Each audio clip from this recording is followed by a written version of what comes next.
Last week, I started a brand new, fully free-to-play account with the intention of guiding new players and also being a bit of a challenge to myself to see how optimally I can progress. When I first started playing my main account over a year ago, I just let the auto battle do its thing for most of the campaign, looked up tier lists to see who the best units were, and I genuinely had no idea how to team build appropriately or how to effectively overcome combat stages. So let me get you all caught up a little bit. As I'm recording this, I'm finishing up day 7.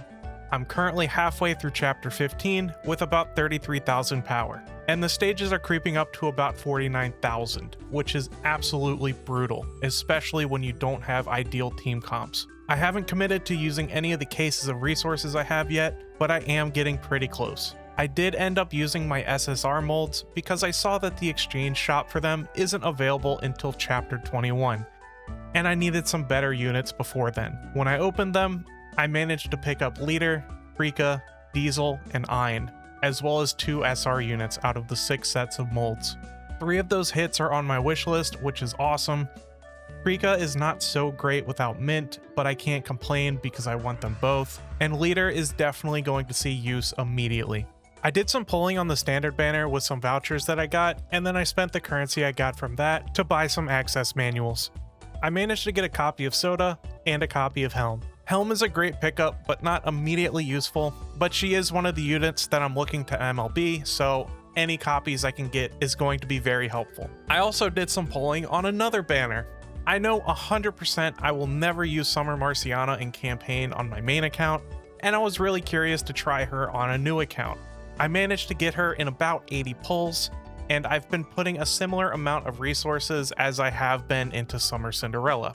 One added bonus of starting a new account in a game like NIKKE is that you get a chance to test what you've learned in team building, because it's very unlikely that you get a fully meta team even in the first few months. There's a lot of very strong units that you'd never really use nowadays if you have the other units that happen to be a little bit stronger, or a lot stronger.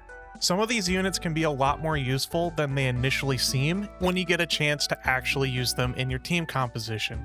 So I recommend that when you're starting out, take some time to learn about the units you have, and more importantly, how to play them manually. Autoplay is totally fine for most stages, but even at very low deficits of 5%, for example, the AI can play so terribly that you fail the stage. Also, as you experiment with team compositions, you may realize that using burst rotations as soon as they're available is detrimental to your team's performance. This is an issue I had to deal with very early on with the team that I'm using.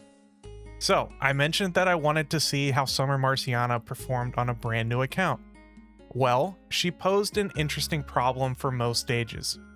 I had to hold my burst until the final enemy spawned pretty much every time. I won't get too deep into the details of Marciana's kit since I've already covered it in another video, but basically, Marciana cripples herself to spend all of her self-buffing stacks to do screen-wide damage. In almost every stage, this meant within 5 or 10 seconds of combat, she had spent all of her stacks. In very low deficit stages, like 5 to 10%, this usually pushed the stage to the final enemy wave, which was very helpful. But in deficits higher than that, it turned Summer Marciana into a very useless DPS unit with a burst that did next to nothing for damage. This meant I had to stall for time by leaving one enemy alive so that Summer Marciana could regain her stacks, or to allow Summer Cinderella's burst to recharge if I had to use it for a screen wipe earlier on.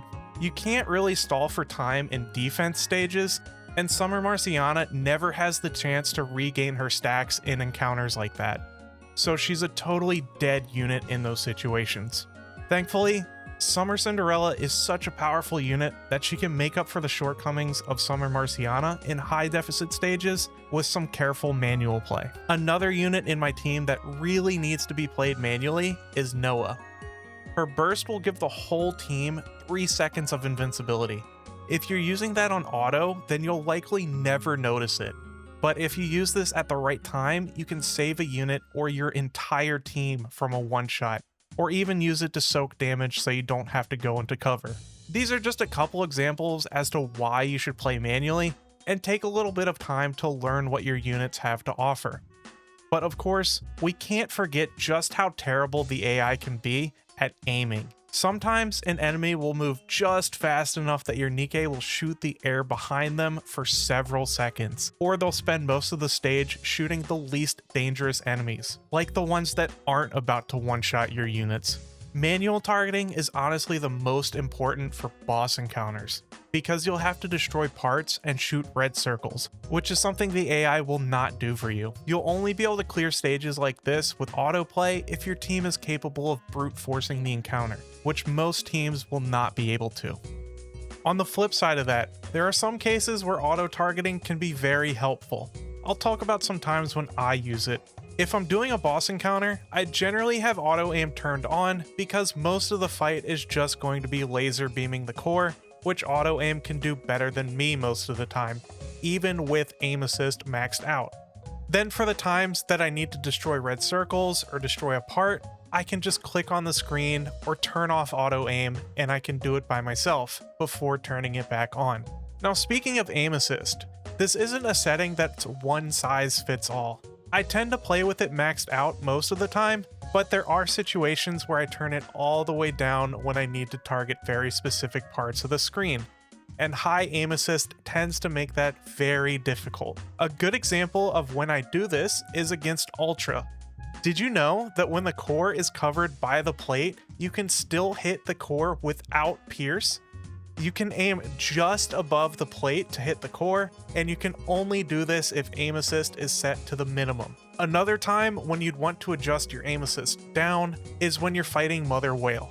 She spawns a ton of missiles, and when you're trying to target the core or the base, your cursor can sometimes just go all over the place. So tinker with your aim assist values and try to find something that works for you in every situation, because it's not a one size fits all. So now back to my campaign progress and how I'm getting to stages with a pretty significant deficit. Something that you can do, and I can do, to boost your progress a little bit is using the loner units. They're level 200 with max skills and tier 9 gear. You can use each of them up to 3 times a day. The combat power increase alone from one unit will be enough to clear early stages. So that's an extra 9 stages per day you can push for free. You can also use these units in the manufacturer towers if you're unable to do your 3 daily clears without them. And that's pretty much all there is to talk about for now. I'll have access to Alice's diary soon, which will give me a decent chunk of pulls as I complete it. I'm hoping to get Mint or any of the pilgrims I have on my wish list, and also Tactical Vesty would be a godsend too. Anyways guys, please like and subscribe if you enjoy my content. Thank you so much for watching, and I will see you next time. Bye!